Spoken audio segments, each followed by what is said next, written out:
बड़े ही भाग्य से आज का दिन आप सभी को प्राप्त हुआ है। इस जन्म में निश्चित रूप से आपने बहुत सारे अच्छे कर्म किए हैं कि आज आप इस तीर्थ स्थल पर बैठकर मां भगवती के दर्शन कर रहे हैं।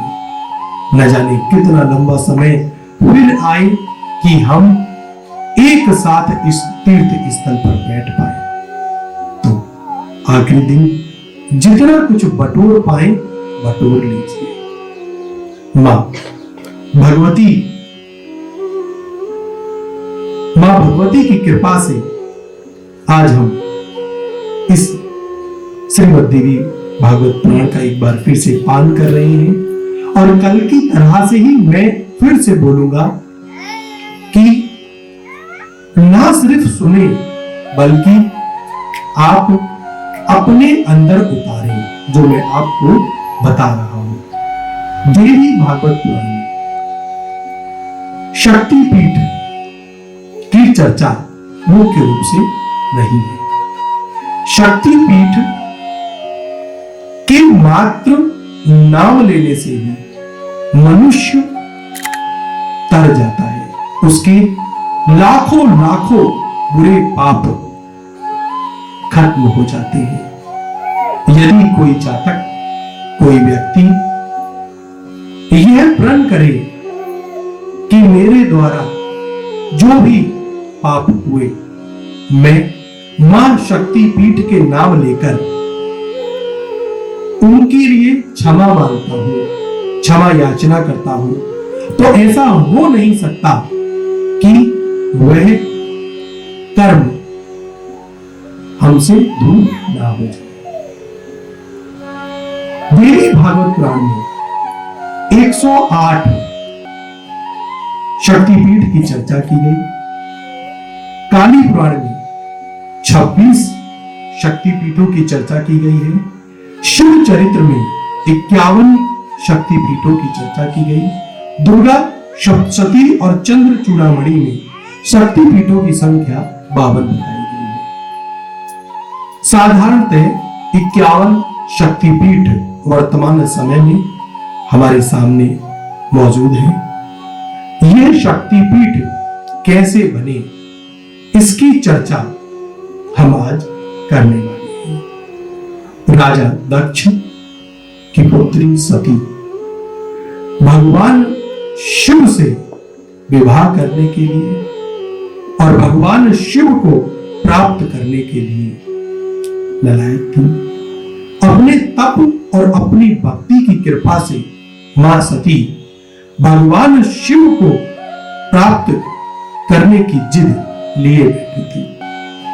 सती जी के पिता राजा दक्ष नहीं चाहते थे कि एक ओघड़, एक ऐसा व्यक्ति जिसका ना कोई कमाने का स्रोत है, ना बैठने का स्थान है, कोई महल नहीं, घर नहीं, ऐसे व्यक्ति से मेरी बेटी शादी ना करे। किंतु मां सती हट लगाए हुए हैं कि वह विवाह करेंगी तो शिव से ही करेंगी। राजा दक्ष स्वयंवर का निर्माण करते हैं और जानबूझकर भगवान शिव की एक प्रतिमा स्वयंवर के बाहर लगवा देते हैं। दूर दूर से राजा महाराजा सभी आते हैं।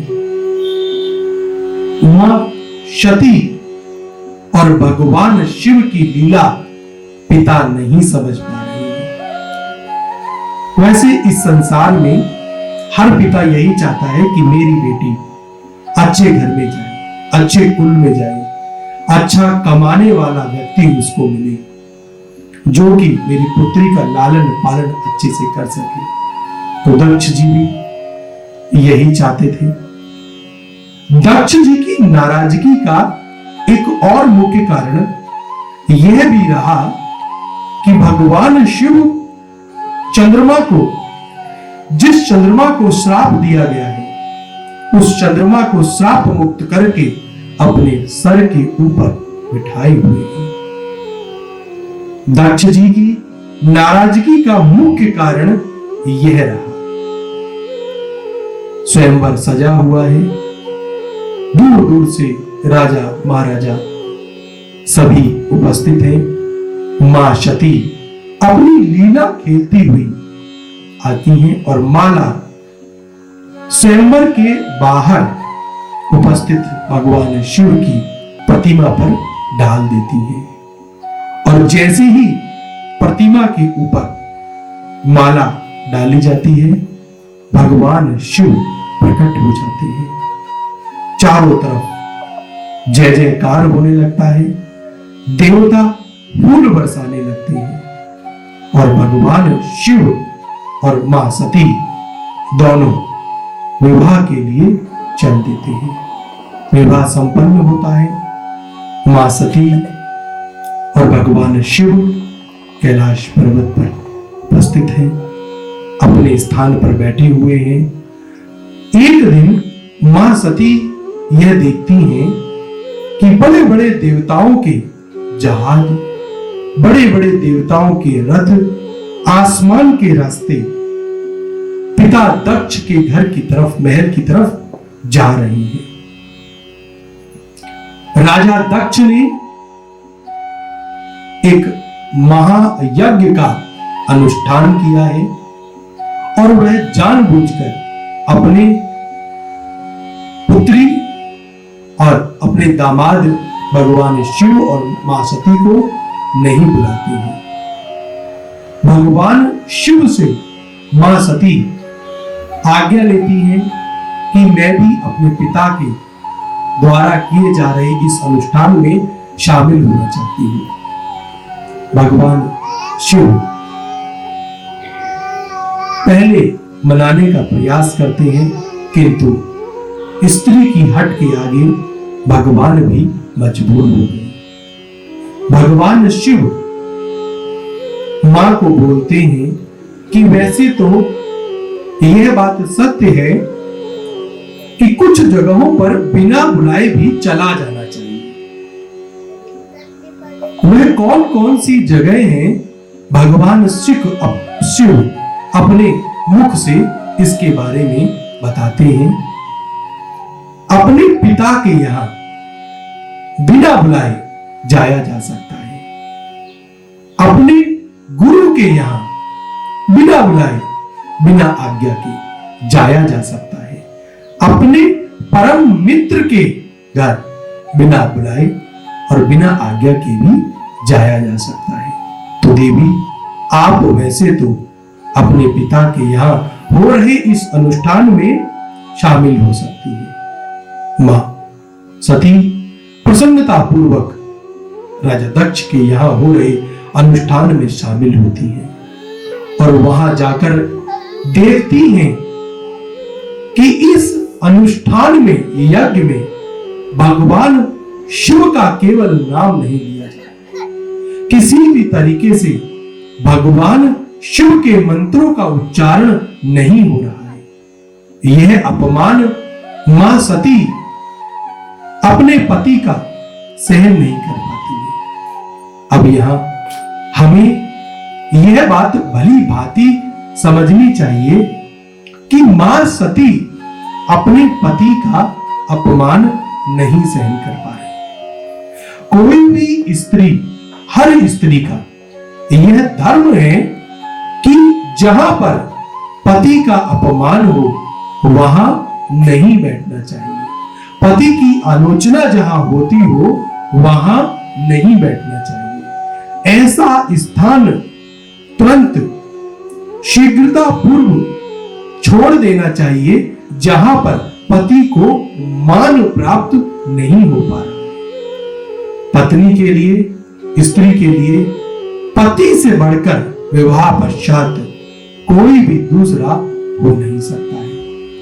पिता विवाह के पश्चात अपनी पुत्री को विदा कर देता है तो उसके लिए, स्त्री के लिए अपने पति का घर ही सबसे उच्च बताया गया है। मां सती भगवान शिव के इस अपमान को देख नहीं पाई और वह तुरंत उस यज्ञ की अग्नि में कूद जाती और अपने आप को खत्म करती है।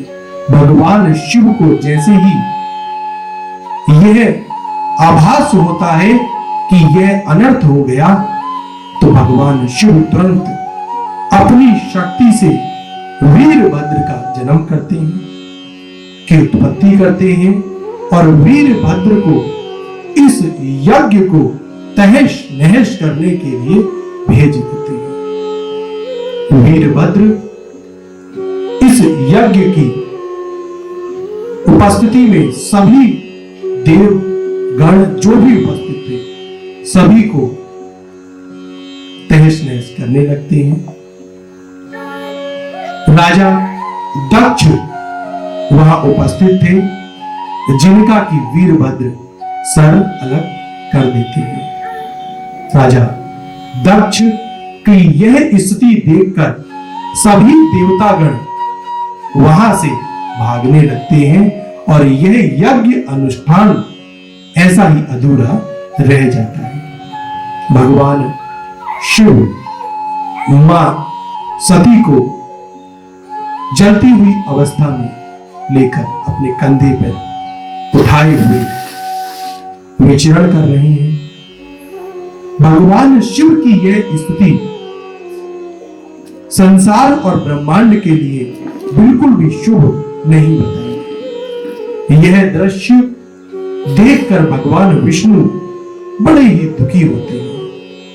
भगवान विष्णु जानते थे कि यदि शिव इसी तरीके से रहे तो यह ब्रह्मांड, यह संसार खत्म हो जाएगा।